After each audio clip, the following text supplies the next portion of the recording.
Saltana, une jeune femme kazakh. Elle est jeune et pétillante, la jolie brune possède un charme fou, une beauté asiatique et un sourire radieux. Mais si le sourire véhicule dans l'inconscient social l'idée même du bonheur, de la joie et de l'épanouissement, il sert parfois de carapace afin de camoufler aux yeux de tous une douleur et une peine immense. En voyant les innombrables photos de Saltana, personne ne se doute des drames qui se jouent dans sa vie privée, des drames qui bientôt causeront sa perte.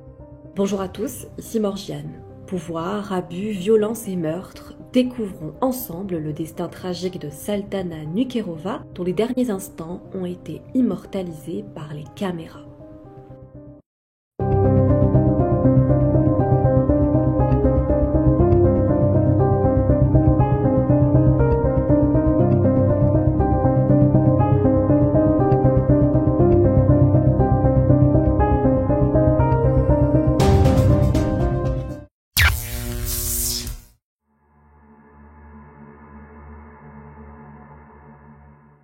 Le 8 novembre 2023 à Astana, capitale du Kazakhstan, ce petit état d'Asie centrale situé entre deux géants, la Chine et la Russie.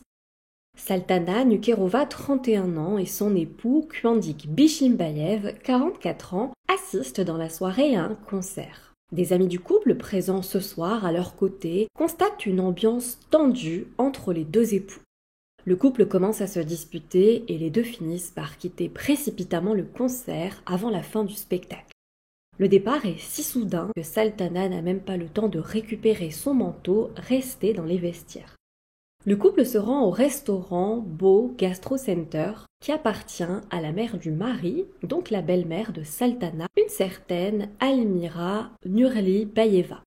Le restaurant est une affaire familiale puisque le directeur n'est autre que le cousin de Kuandik, le mari, donc ce cousin qui s'appelle Pakizan Bezanov, qui est présent au moment des faits que je vais vous raconter. Le lendemain, 9 novembre 2023, vers 1h du matin, des clients du restaurant assistent à une altercation dans les couloirs entre Saltana et Kuandik, fortement alcoolisés.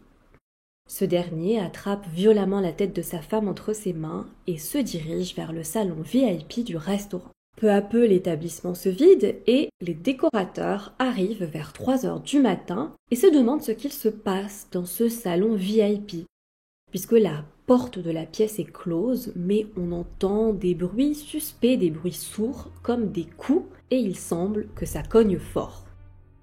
À 6h56, le couple sort du salon VIP et Saltana a l'air extrêmement mal en point. Les deux s'installent pour manger dans la salle principale du restaurant et aux alentours de 7h17, les deux se lèvent et se rendent au 2e étage de l'établissement. Et là, commence à se dérouler une scène d'une extrême violence et qu'on voit sur des images de vidéosurveillance. Donc on voit le mari faire preuve d'une brutalité inouïe. Saltana a l'air craintive en sa présence. Il s'avance vers elle, l'empoigne, l'attrape tantôt par le cou, tantôt par les cheveux et la secoue. Il la pousse jusqu'à ce qu'elle tombe au sol. Et ensuite, on le voit la rouer de coups de pied au niveau du bassin. La jeune femme tente de se débattre, mais que peut-elle faire face à cet homme en furie qui la relève et la frappe de nouveau à la tête ? Elle subit un vrai passage à tabac. Il finit par la traîner par les cheveux vers les toilettes, puis en direction du salon VIP, et c'est tristement la dernière fois que Saltana sera vue sur les images de vidéosurveillance en vie. Bref, comme des images valent mieux que des mots, je vous mets ces fameuses images de vidéosurveillance capturées ce matin-là, jugez par vous-même de l'atrocité des faits.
Ensuite, Kuandik laisse sa femme au sol dans un piteux état.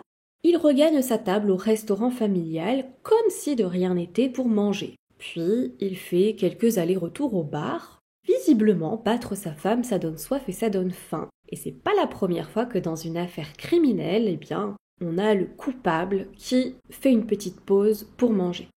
Et donc, pendant ce temps, lui, il est là, il est tranquille, il contacte plusieurs femmes par message, il discute avec elles, il reçoit même de la visite d'une de ces femmes. Et pendant que monsieur s'occupe et prend du bon temps, le calvaire de la pauvre Saltana se poursuit des heures durant sans que personne ne se soucie de savoir si elle va bien. Son mari serait venu la voir plusieurs fois ce jour-là, mais pour l'accabler encore plus.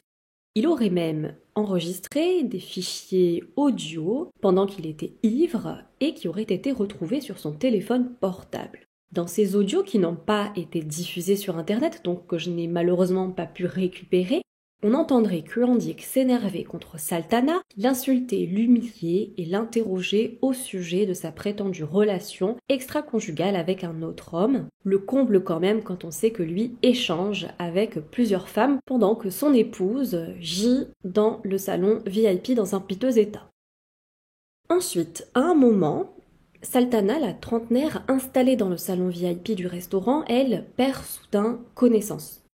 Personne ne bouge le petit doigt, elle reste comme ça inerte pendant des heures et des heures. Et ce n'est qu'à 19h55, quand son bourreau de mari remarque qu'elle semble ne plus respirer, que les secours sont enfin alertés. Mais il est trop tard pour la jeune femme qui est déclarée morte par le personnel médical dépêché sur place.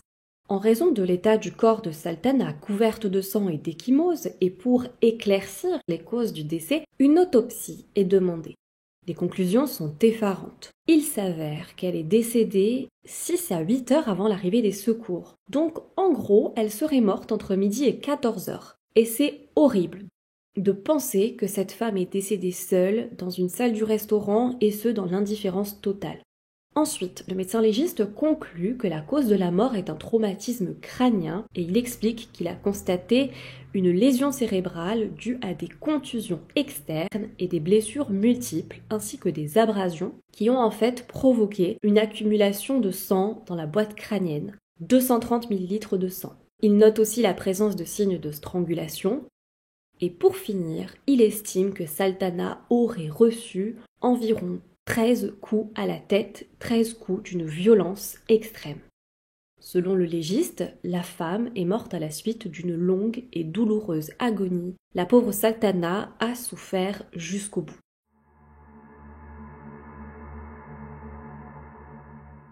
Au début de l'enquête, avant que les policiers ne mettent la main sur les images de vidéosurveillance, Kuandik nie toute implication dans la mort de son épouse. D'ailleurs, il se trouve que l'affaire aurait pu être complètement passée sous silence puisqu'apparemment, Kuandik aurait tenté d'effacer les enregistrements des caméras de vidéosurveillance, mais heureusement pour la justice, il n'y est pas parvenu faute de temps. Les autorités ne sont pas dupes. Vu le rapport du légiste, il ne fait aucun doute que Saltana a été bel et bien battue à mort. Il en ressort de l'enquête que la victime subissait régulièrement des violences conjugales. Plusieurs photos d'elle, dénudée, le corps couvert de bleu et de sang, sont retrouvées sur son propre téléphone. Son mari est donc arrêté pour suspicion de meurtre. Après des investigations plus poussées, les enregistrements sont enfin récupérés et là, il ne fait plus aucun doute quant à l'implication du mari dans le décès de son épouse. Des témoins présents dans l'établissement le jour du drame rapportent avoir entendu des coups et des cris toute la nuit du 8 au 9 novembre. Rappelez-vous les décorateurs qui avaient entendu des bruits plus que suspects. Une victime, un bourreau, des caméras qui ont capturé les images de l'agression. A priori, les ingrédients sont réunis pour une enquête facile à mener où le coupable n'a aucune chance de s'en sortir. En réalité, l'affaire va s'avérer être bien plus compliquée dans la mesure où ce mari violent est un homme extrêmement puissant qui en plus a exercé la haute et prestigieuse fonction de ministre de l'économie du pays. Les images fuitent, l'opinion publique s'indigne, convaincue que ce puissant politicien va échapper à la justice de par son statut de privilégié au sein de la société. La question que tout le monde se pose est la suivante. Cet homme est-il au-dessus des lois? Va-t-il passer entre les mailles du filet de la justice? C'est ce que nous allons voir un peu plus loin dans la vidéo, mais avant cela, intéressons-nous d'un peu plus près à la relation entre Saltana et Kuandik pour savoir comment est-ce qu'on a pu arriver à un tel drame.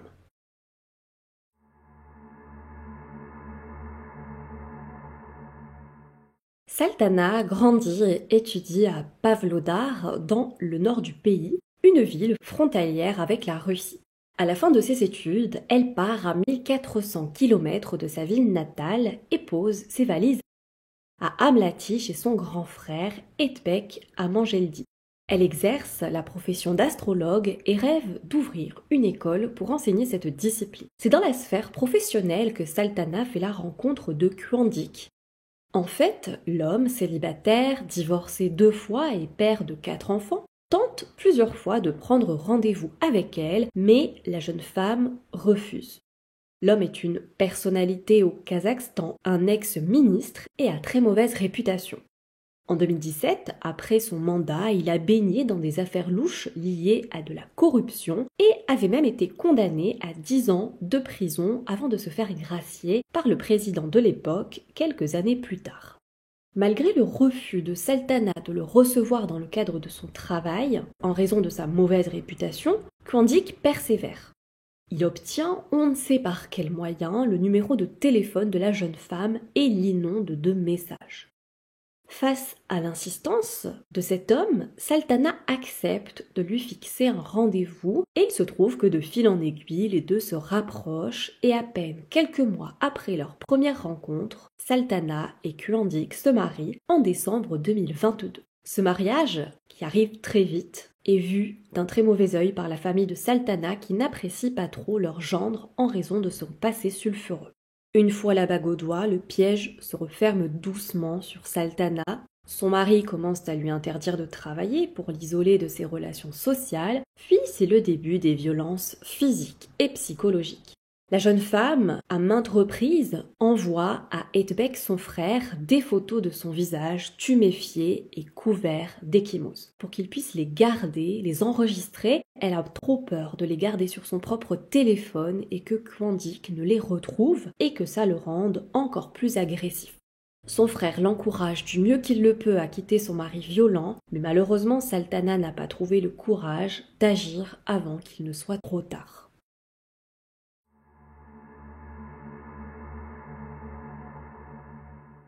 Le procès de Kuandik Bishimbayev se déroule tout récemment en avril 2024 à Astana. L'affaire est médiatisée à un point tel que la Cour suprême du Kazakhstan autorise exceptionnellement la diffusion du procès en direct sur sa page Facebook. Une façon de faire totalement inédite dans ce pays où les violences domestiques et plus spécifiquement les violences faites aux femmes est encore un sujet tabou.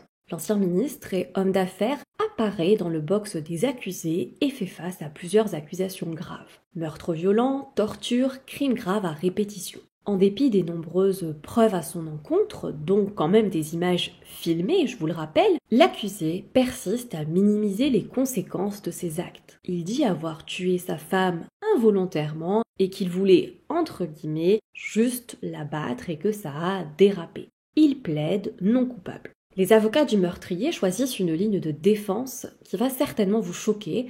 Moi, en tout cas, j'ai trouvé ça profondément choquant et vraiment très déplacé pour la victime. Ils ont décrit Saltana comme une femme excessivement jalouse de son mari, soi-disant violente envers elle-même. Ils disent même, je cite, que de toute façon, elle n'était pas une épouse parfaite. Voilà. Donc pour les avocats de la défense, si Saltana est morte sous les coups de son mari, c'est de sa faute. Elle n'avait qu'à être l'épouse parfaite d'un homme plus qu'imparfait, colérique, violent et corrompu. Leurs propos sont profondément honteux et ce n'est que le début. Par exemple, quand l'accusation diffuse les images du passage à tabac de Saltana, les images que je vous ai montrées, au moment où on voit le mari qui attrape sa femme par les cheveux et par le cou, l'avocat de la défense dira que non, il y a une erreur dans l'interprétation des images. En fait, Kuandik caressait le visage de sa femme. Mais oui, bien sûr, prenez-nous pour des imbéciles. L'avocat de Kurdik va même jusqu'à affirmer que Saltana était mentalement instable, ce qui était faux, et qu'elle prenait des médicaments pour ça, et que la plupart des blessures retrouvées sur son corps, c'est des blessures auto-infligées, c'est de l'automutilation, alors qu'il n'y a absolument aucune preuve qui va dans ce sens, ce sont juste des affirmations sans fondement. Quoi qu'il en soit, à l'issue de 7 longues semaines de procès en mai 2024, le directeur du restaurant présent au moment du drame, qui rappelez-vous est le cousin du meurtrier, est condamné à 4 ans de prison pour non-dénonciation du crime. Kurdik, quant à lui, est condamné par le juge Ezan Kulbayeva à une peine de 24 ans d'emprisonnement pour torture et meurtre à l'encontre de sa femme. En dépit de sa notoriété, de son pouvoir, le tueur de Saltana a été traduit en justice et condamné. Un message fort transmis par le Kazakhstan, soucieux de prouver au peuple kazakh qu'il se soucie des victimes, que leur souffrance est légitime et qu'il est grand temps que les langues se délient sur ce sujet encore tabou. Selon l'ONU, au Kazakhstan, c'est 400 femmes qui décèdent sous les coups de leurs conjoints chaque année, un nombre tout de même conséquent. Il en ressort de ce drame subi par Saltana un aspect tout de même positif. Après la mort de la jeune femme, ses proches ont ouvert une pétition qui a récolté plus de 150 000 signatures appelant à mieux protéger les victimes de violences domestiques. Grâce à cette action d'envergure, en avril de cette année, le président du Kazakhstan a promulgué une loi surnommée la loi Saltana, visant à durcir les peines pour violences domestiques, les faisant passer d'infractions civiles à pénales. Un pas de géant quand on sait qu'il n'y a pas si longtemps que ça, en 2017, les violences domestiques étaient totalement décriminalisées dans le pays. Agresser, frapper son conjoint n'était plus considéré comme un crime et n'apparaissait même plus dans le code pénal. La seule sanction encourue était une simple amende. Cette triste histoire a trouvé un écho partout dans le monde où des citoyennes se sont spontanément réunies pour manifester leur soutien à la famille de Saltana, réclamant justice pour la victime, comme par exemple en République tchèque, en Italie, en Géorgie ou encore en Espagne. Voilà, c'en est fini pour la vidéo du jour. J'espère que vous avez apprécié l'écouter. Je vous invite à me laisser un pouce en l'air et à vous abonner si ce n'est pas déjà le cas. Je termine juste par dire que si vous ou l'un de vos proches, femme ou homme d'ailleurs, êtes victime de violences conjugales ou sexistes, non, vous n'êtes pas seul, il y a des personnes disponibles pour vous aider, alors n'hésitez pas à appeler le 3919. Nous, on se retrouve samedi prochain 17h pour une nouvelle vidéo. Quoi qu'il arrive, restez toujours sur vos gardes. À bientôt!